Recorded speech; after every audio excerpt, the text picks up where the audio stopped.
Hi, welcome to The Golden Truth. I'm Dave Kranzler, and with me is my co-producer, John Titus. Hi, Dave. How are you? I'm well, thanks. How are you doing? Very good, thank you. We are going to present a series of videos which will discuss the warnings we are being given about a possible bond market collapse that will be triggered by an even more insidious and hidden derivatives catastrophe that is percolating. You are being given very clear warning signs by the insiders who see this coming.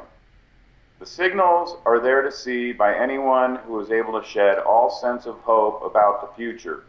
Hope that is based on faith in the system and the people who run the system.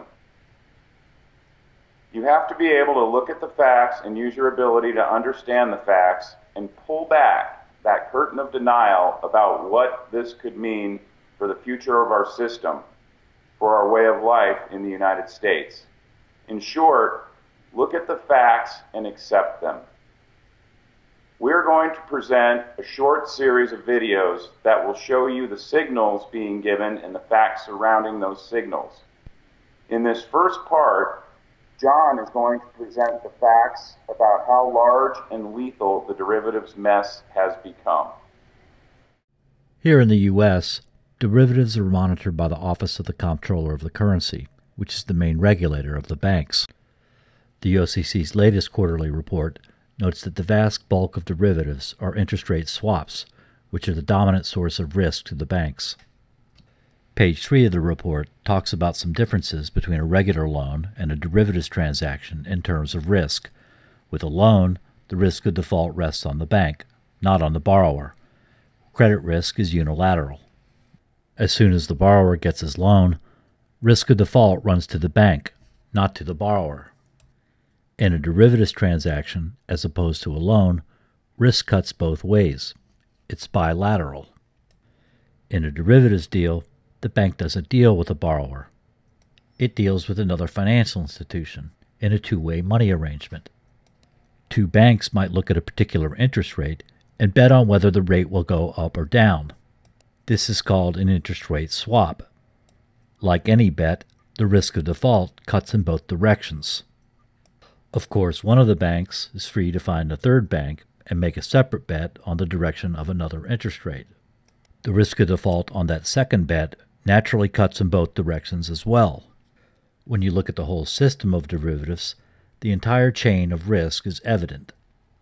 Each bank has multiple counterparties corresponding to bets that it's entered into.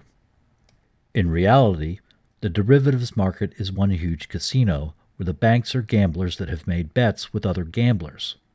The size of the derivatives casino is incomprehensibly enormous. Table 2 of the OCC report lists the banks sorted by their total derivatives holdings. The vast majority are held by 5 banks, the biggest being J.P. Morgan Chase. J.P. Morgan has entered into derivatives transactions totaling $68 trillion, which is a staggering number all on its own. By way of comparison, the entire U.S. bond market is around $40 trillion. The entire stock market has a total capitalization of around $20 trillion. J.P. Morgan's derivatives bets are bigger than both markets combined. The other 4 banking whales in the U.S. derivatives casino aren't far behind J.P. Morgan. The U.S. derivatives market is essentially these 5 banks and a host of foreign banks and non-banking financial institutions. The question is what happens when one of the banks starts going belly up, which is inevitable in every casino when someone's bets start going south. Stated differently, what happens when the dry rot of gangrenous derivatives bets rises up high enough in one bank to make its counterparties worry about getting paid on their bets? One answer comes from Harvard law professor Mark Rowe, who wrote a law review article about the legal remedies available to a derivatives counterparty in such a crisis. As it turns out, a bank's derivatives counterparties have extraordinary legal powers when trouble starts, powers not available to anyone else. A bank's derivatives counterparties can seize and immediately liquidate all their collateral, net out gains and losses on their bets, cherry-pick which contracts to break and which ones to enforce, and keep all last-minute payments from the bank, even fraudulent payments made under the table, and they can do all this no matter how badly it hurts the bank's other creditors. And who are the bank's other creditors? That would be you, the depositor. Ellen Brown is another lawyer who writes about banking and debt on her Web of Debt blog. She wrote a post about an FDIC paper about banks in distress. Under the law, when you, the bank depositor, put money in your bank account, it's not your money anymore. Instead, you're just an unsecured creditor.